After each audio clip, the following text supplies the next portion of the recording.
Hello everyone, Dr. Scott here. I'm here to talk to you today about using additional strategies to find academic articles through the Clark Memorial Library website.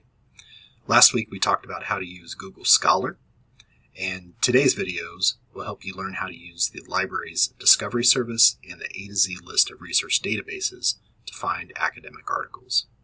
You'll then use both methods to find academic research and write annotated bibliography entries about a source you find using each method. So one source for the A to Z list of research databases, and then one source you find using the Clark Memorial Library Discovery Service. Remember, you need a total of 8 annotated bibliography entries for the final draft of the annotated bibliography literature review assignment. So you'll need to do additional research and writing beyond what you do for your homework assignments. Your draft of the annotated bibliography literature review will be due on Monday of week 3. Well, let's get started with the SSU Discovery Service, and let's start by navigating over to the Clark Memorial Library website. From the Shawnee State University website, I usually go to Academics, and then I find Clark Memorial Library in the list of options. Once you find that website, you can bookmark it by dragging that into your Chrome browser search bar.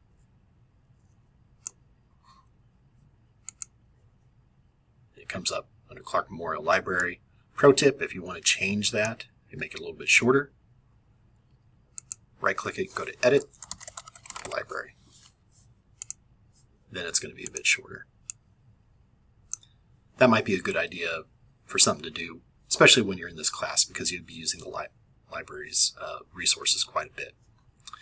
The first strategy I'd like to share with you is using the Discovery Service. And if you scroll down on the library homepage, you'll find this large, inviting search field. We're going to try using that today, and then also today I'm going to show you a bit more sophisticated method of researching your topic. But let's give this big search bar a shot. So try entering some kind of search term in there right now. I'm going to search for something called harm reduction and rural communities. So I'm looking for a topic that's specific to a particular field of study. It could also say it's related to a particular community, so it satisfies both the kinds of topics you can use in this class. So with the Discovery Service, you get what I call a shotgun search. Shotguns are sometimes called scatter guns, and that's because there's really small pellets in a shotgun shell, and when you shoot them, they scatter all over the place. That's kind of what the Discovery Service does. It searches all possible articles, books, newspapers, and other forms of media in the library's collection, and it returns absolutely everything.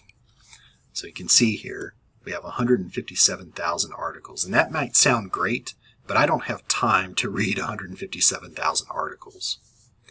This is great if you want to see and find out how much is out there. And given my search terms, I think there are some pretty decent articles if I'm taking a look here. So this one looks pretty solid. This one could be helpful. Gosh, there's a lot of decent articles out there. So I have a lot to kind of sift through. Again, I don't have time to read through this number of articles in order to do my kind of research, and I know you don't have time to sift through tons and tons of articles. So let me show you a few different ways that you can kind of filter here. One way that you can filter is by the date. So we have a date range from 1795 to 2022, and that's too much. If you're working in healthcare, you want to choose recent publications. If you're working in technology fields, you want more recent publications. So we might say 2010 to 2022. And let's see what that returns. 105,000 articles, so still quite a bit there. But we can keep filtering and doing some more searching. So we can limit things to scholarly articles, peer-reviewed journals. Now this doesn't always work, and sometimes some news articles and things like that will slip in there, but we're now down to 79,000 total articles. So we've messed around with the dates. We say peer review. We can also say we want these specific kinds of sources. So we want to ignore magazines. Maybe we don't want to mess with reviews. The reviews are where somebody is looking at another person's research and they're writing a summary of it or they're writing a critique of it. And sometimes those aren't terribly helpful. So I would probably omit that from a search. So if I go down to academic articles, I'm going to be down to 74,000. You can also filter by subject. And so if there's a particular thing that you're looking at, or you're looking for ideas to narrow your topic, I think the subject field is an awesome way to do that. You can take a look at climate change, public health, descriptive statistics, research funding, interviewing, even nonfiction. So there's some kind of creative things that are going on there. And you have the full list here. So you can kind of go in there and drill down and say, I want only articles that are related to harm reduction in rural communities that deal with economics. Like, that's what I want to focus on. So a good way to kind of go through and filter your subject and maybe even narrow your topic a little bit. You can also take a look at geography and language. Sometimes things that are not in English, there's not that many, but you can see that sometimes they sneak those things in there. If you know how to speak those and read those languages, that's awesome. If you don't, you might just filter things down to English. And also sometimes publications that might be written in English, but are written about other countries, that can also kind of sneak in there as well. And you might want to omit those from your study, particularly for certain topics. It might be a good idea to just focus on rural communities in the United States. So we went from a ton of articles to 2,639. So a much more focused list. Again, I don't have time to kind of read through all those. So I might add another search field, harm reduction in rural communities, and maybe I'll try something like Appalachia. And now we're down to 4,000. So we're whittling that down a little bit at a time. Let's go ahead and talk about one of these sources here. Maybe we'll start with this right here. Community Perceptions of Comprehensive Harm Reduction Programs and Stigma Towards People Who Inject Drugs in Rural Virginia. So this was written April 2020, super current, Journal of Community Health. We have the full text, which is great, so we can, if we want to open that up, we can. But we also have these different terms here. Rural conditions, social stigma, survey. Those could all be useful things that we could use to filter our search even more if there's something that we're really interested in. If we want to follow up on health literacy, psychology, stakeholder analysis, if any of those terms seem appealing to us, we can take a look a little bit further. Let's go ahead and click.